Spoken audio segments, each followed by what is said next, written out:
Hey, left, right, out. It's been a little while. I've been sick for the last 2 weeks, which is something that usually doesn't happen to me, but I had pneumonia. Anyway, I've missed a lot, and I wanted to talk about one, yay, the yay thing. That was crazy. And two, the nuclear, assisted nuclear, whatever, Biden's cross-dresser dude that was stealing baggage, and he got caught red-handed. I did listen to a little bit about that. That was interesting to have a government official get caught stealing luggage in such a brazen manner. But I've also been paying attention a little bit to the markets. Yesterday, we had the Fed come out and raise rates again, another half, not a quarter, a 0.5%.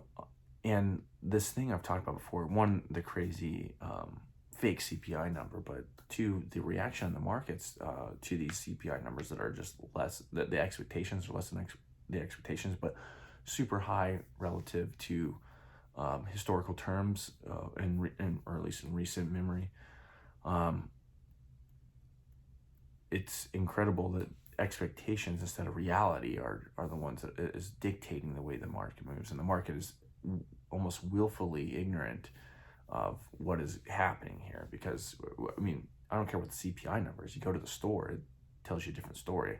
I haven't looked at these numbers yet to see like what's actually falling or what's less than they're anticipating. I don't understand it, because when I go to the food alley, I know the eggs are back up. I know the bread's up. I know that what was the other thing that was really bad? I saw there was something else. There was milk is still up over $4 in some places. It continues. Eggs are, it's like $20 per 60, which is pretty incredible. And now even the 12 carton, which I was still getting at like 3 something, now it's over $4. It's craziness. Cheeses are up.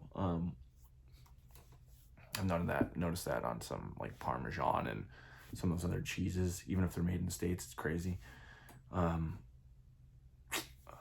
Just a number of things. The only thing, we've had a little reprieve in the oil market. So if you're like a guy like me, it's diesel, we're actually getting a little bit of pullback on that. But then we also see some deterioration in the labor market, even by our own numbers.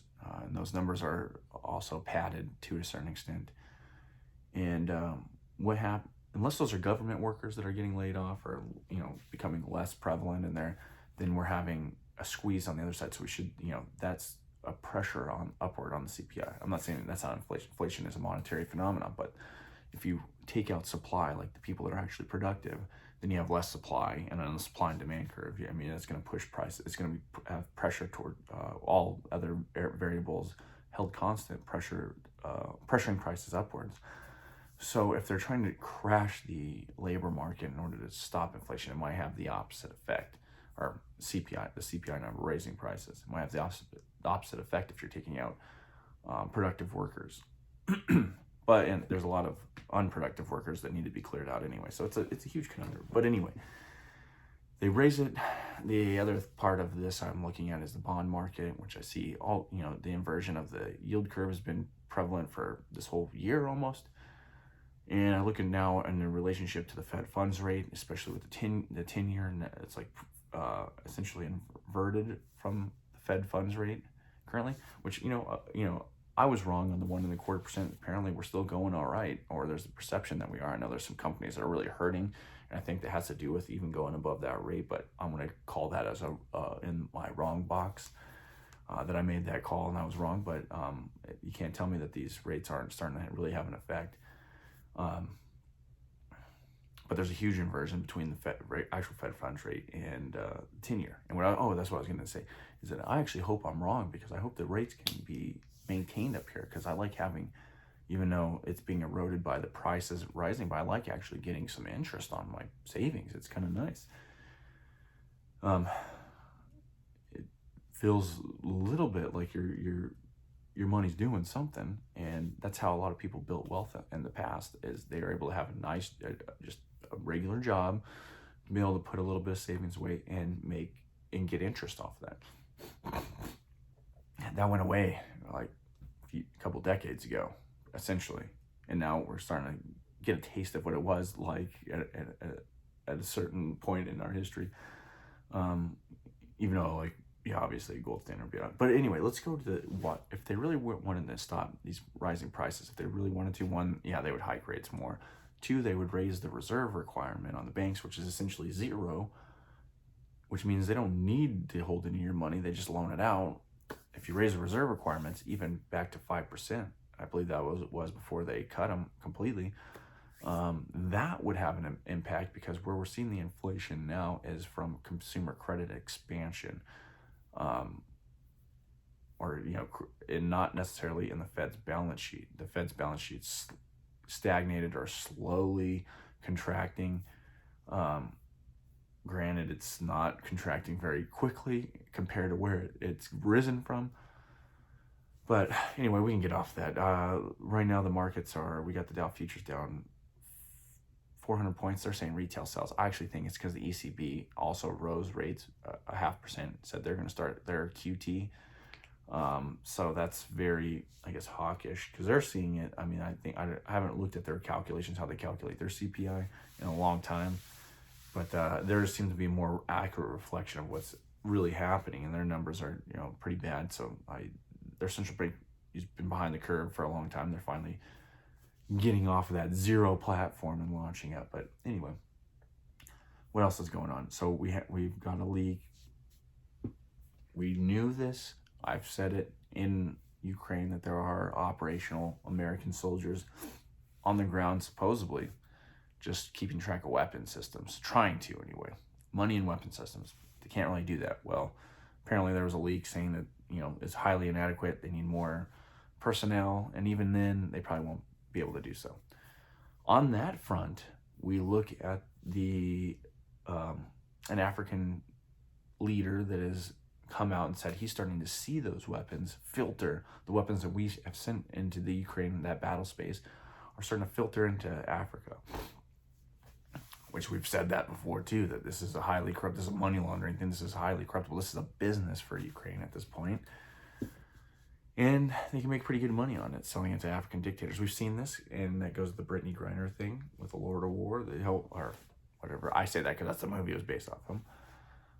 But it's pretty interesting stuff. Also, that was another story that I missed, Brittany Griner. That trade that we made with the guy I call, the Lord of War or whatever, the Merchant of Death. And there's some interesting things about that you don't hear on the media, like the fact that Mark Whalen, the guy that they passed over, he has some specious back. I'm not trying to give the Russians any credence, because we should have got him regardless. But apparently, from what I've heard, he was actually dishonorably discharged in the Marine Corps. He had got number of different passports. He was caught with a thumb drive in Russia, and it's like a sting operation or whatever, and supposedly he said it was pictures of cathedrals that he was buying. It didn't make too much sense, so he probably was a spy, like they said.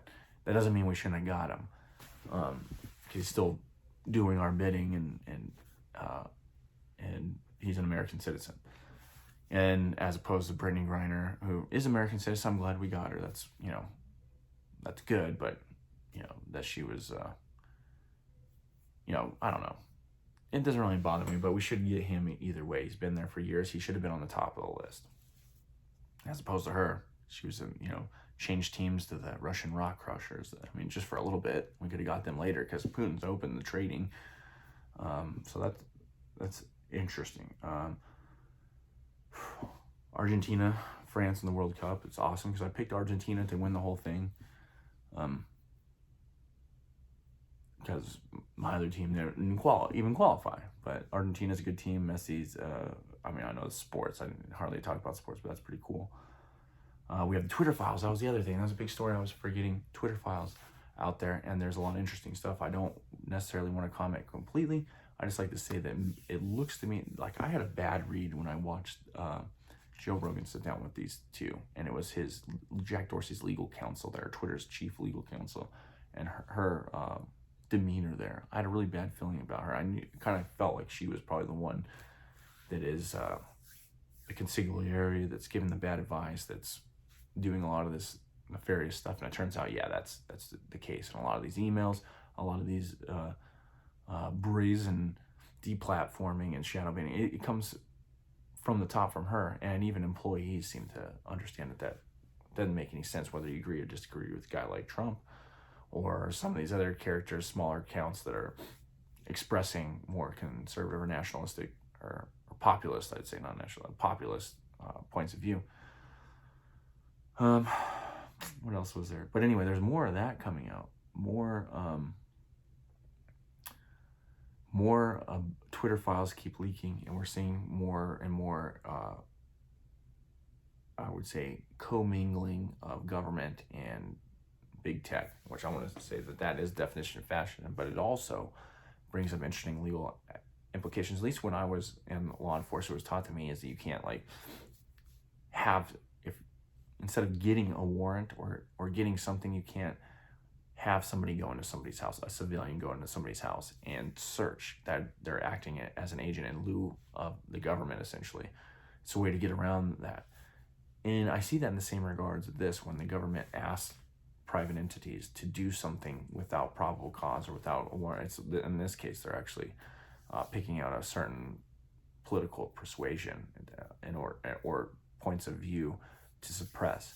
And to me, that's a blatant First Amendment violation. It's not that this is a private company. I heard those arguments. We got to look at it from this other perspective, that you got to take it to the other step here. It's not that the private company is the one saying, hey, we don't want this point of view. One, it's not their policy, but two, it's the actual government that's pressing them to do that bidding. So, and that fact that they're acting as an arm of the government, and that's where you cross into that First Amendment